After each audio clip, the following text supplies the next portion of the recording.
साहब देखिए ऐसा है, सबके अपने व्यू पॉइंट है, मैं आपका व्यू पॉइंट जानना चाह रहा हूं। सर अभी योगी जी का भाटिया जी आ रहा हूं, जिक्र उसके हुआ। बाद विनीत भाई आ रहा हूं।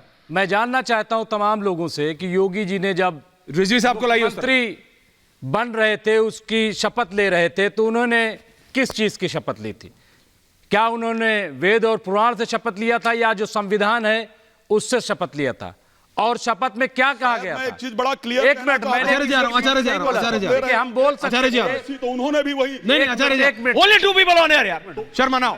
मैं बीच में नहीं बोला था और इसलिए कोई नहीं बोलेगा बीच में, मैं आप बोलिए। कोशिश करूंगा कि आप नहीं बोलेंगे। रिजवान साहब बोला तो ऐसे इसलिए जो कि हम किसी के साथ भेदभाव नहीं करेंगे, और संविधान में साफ साफ लिखा हुआ है कि जो सेकुलर स्टेट होगा, जो सेकुलर राज होगा, definition of secular? वो किसी रिजवान साहब, एक- secular क्या है? किसी जो है एक मजहब को सपोर्ट नहीं करेंगे। तो फिर 70 और साल यही से- हुआ है। नहीं एक मिनट, किसी एक मजहब को सपोर्ट नहीं करेंगे। नहीं एक मिनट, बोलिए, बोलिए, अब किसी अपनी एक- बात पूरी कीजिए। और यही वजह है आज अपनी जिस बात पूरी तरीके से What is बोले, now? अभी हमारे जो एक साथी थे, वरिष्ठ साथी पत्रकार हैं, उन्होंने यही कहा, राहुल देव जी जिस तरह से राहुल देव जी की जिस तरह से उन्होंने एक खास मजहब को प्रेजेंट करने की कोशिश की है, यह बिल्कुल गलत है। यह मुख्यमंत्री का काम नहीं है।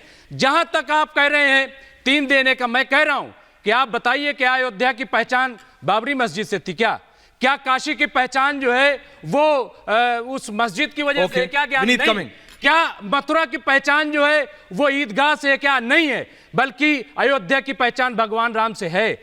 काशी की पहचान जो है वो भगवान शिव से है। मथुरा की पहचान जो है भगवान कृष्ण से है। तो फिर दिक्कत क्या है? ओके, पॉइंट दिक्कत ये है कि सियासत आपको करनी डॉक्टर है रिजवान, और आपको ये दिखाना है कि ये तीनों जगह हमने दिलाई है। ओके, ये दावा ठोकना है आपको। डॉक्टर रिजवान जवाब दे रहे हैं। विनीत इन द मिडिल में, मेरी जगह।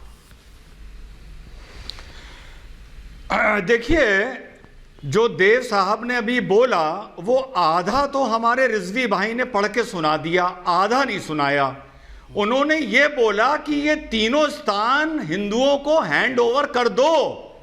तो कौन भैया, दिए अगर हुए? देव साहब की बात इतनी पसंद आई है तो तीनों कौन? स्थान हैंड ओवर करने एक-एक की करके, अब बात आप याद बीच में रखो बोल ना। पहली चीज, भाटिया जी, अब आप बीच में बोल रहे हैं, 1 मिनट। और जो अभी सबने बोला कि साहब किसकी पहचान कहां से है, तो जरा देश से अंतरराष्ट्रीय चला जाऊं तो भैया अल अक्सा को भी भूलो ना। 1400 साल पुराना विवाद है, भूलो अल अक्सा को। अरे साहब, इतिहास भूलने के लिए नहीं होता देव साहब।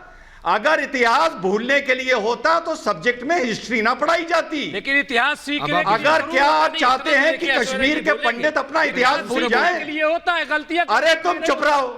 अरे इतिहास क्या सीखने के आप लिए चाह होता रहे है, हैं? चुप गलतियां कराओ करने के लिए ऐश्वर्या। नहीं होता है। क्या आप याद चाहते हैं रखिए। कि सरदार गलतियां दिल्ली करने के लिए दंगे नहीं भूल होता है। जाएं? क्या जो पिछलों ने गलती क्या की है, आप चाहते वही हैं गलती कि आप हिंदू करोगे? तुम क्यों बोल रहे हो? प्लीज, क्या होगा? जब तुम प्लीज, बोलने थे, प्लीज बोलना था क्या? रिलैक्स। सुनने की आदत डालो, सुनने की आदत डॉक्टर साहब, डालो। डॉक्टर की रिजवान प्लीज रिलैक्स, आराम से। सही बात बोलिए। अच्छा, पर्सनल नहीं, थैंक यू। अभी बच्चे हो तुम, बच्चे हो। अच्छा, रिलैक्स डॉक्टर रिजवान। इल्म में बच्चे हो। बच्चा और बड़ा नहीं होता है। अच्छा, बड़ी खुशी की बात है। Okay, relax please relax, please relax. भूलने के लिए नहीं होता। 30 सेकंड्स डॉक्टर साहब, सीखने के लिए 30 सेकंड्स डॉक्टर साहब, बोलिए। भारत की सीखने के लिए 30 सेकंड्स डॉक्टर अगर रिजवान, विनीत मुगलों कमिंग ने खंडित किया है, अगर भारत की संस्कृति को मुगलों ने खंडित किया है तो हमारा मुगलों से कोई लेना देना नहीं। जिसने खंडित किया है मुगल जाने और हिंदू जाने, ये बीच में मुसलमानों के पेट में कुदरत होता है। ओके, वो आपका व्यू पॉइंट है। विनीत ऐश्वर्या जी आपको राम। भाटिया जी आ रहा हूं। ऐश्वर्या जी आपको राम राम, मेरे सभी को पैनलिस्टों को राम राम और दर्शकों को भी राम राम। आपने दिनकर जी की कविता पढ़ी और फिर मैंने बाबा ने पढ़ी, मैंने सिर्फ रिपीट की कि क्या बाबा ने कहा आज विधानसभा में। राहुल देव जी को सुना। राहुल देव जी पिता तुल्य है, मैं उनको देखते देखते बड़ा हुआ हूँ। लेकिन मुझे दिनकर जी की उस कविता का आखिरी जो वाक्य वो भी याद आता है, जब नाश मनुष्य पर छाता है तो पहले विवेक मर जाता है। राहुल देव जी, पहले विवेक मर जाता है। जब आप ये कहते हैं कि उसमें फिर तो ये होगा, बट तो होगा, कोई बट नहीं, कोई भी इफ नहीं है। काशी भी हमारा है और मथुरा भी हमारा है। अगर मैं चाहिए तो मैं आगे बढ़ता हूँ। ये तो मर्यादा थी बाबा जी की कि उन्होंने उतना नहीं कहा, मैं खुल के कहूँगा।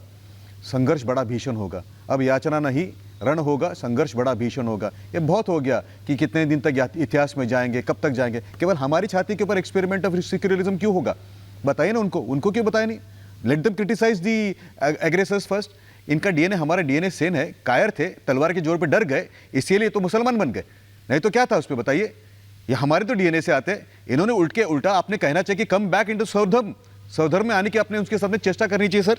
आप जैसे पढ़े लिखे लोग जब ये कहते हैं कि नहीं, हाँ जी, आ रहा हूं, तब हमको बड़ा डर लगता है राहुल देव जी, डर हमको उनसे नहीं लगता जिन्होंने एग्रेशन किया था हमारे अगेंस्ट। दूसरी बात मैं आपको बताऊं, ये 3 हमारे आस्था का प्रश्न है, जिसकी आस्था मर जाती है सब। बाबा ने यही कहा कि हमें, बाबा ने हमारे उसी कंटेक्स्ट में विनीत जी, बाबा ने, क्योंकि राहुल जी ने कहा कि यहाँ पे दुर्योधन कौन है ऐश्वर्या, यहाँ पे क्यों इस तरह की कविता बाबा ने विधानसभा में, बाबा ने कहा ये सोच के लोग हैं, कंपैरिजन किया, रिलीजन के नहीं, ये वो सोच के लोग हैं। राहुल देव जी मेरे पिता तुल्य, लेकिन ऐसी जो सोच है उसी को तो दुर्योधन कहेंगे और क्या कहेंगे? Rahul ji can answer for himself. मैं कह रहा हूं उन्होंने सिर्फ कंपैरिजन किया कि जो वो कविता का पाठ है ना, कि तो दे दो केवल 5 ग्राम, रखो अपनी धरती तमाम। बाबा ने कहा we are only asking for 3। Rahul ji, Bhatia ji आ रहा हूं सर,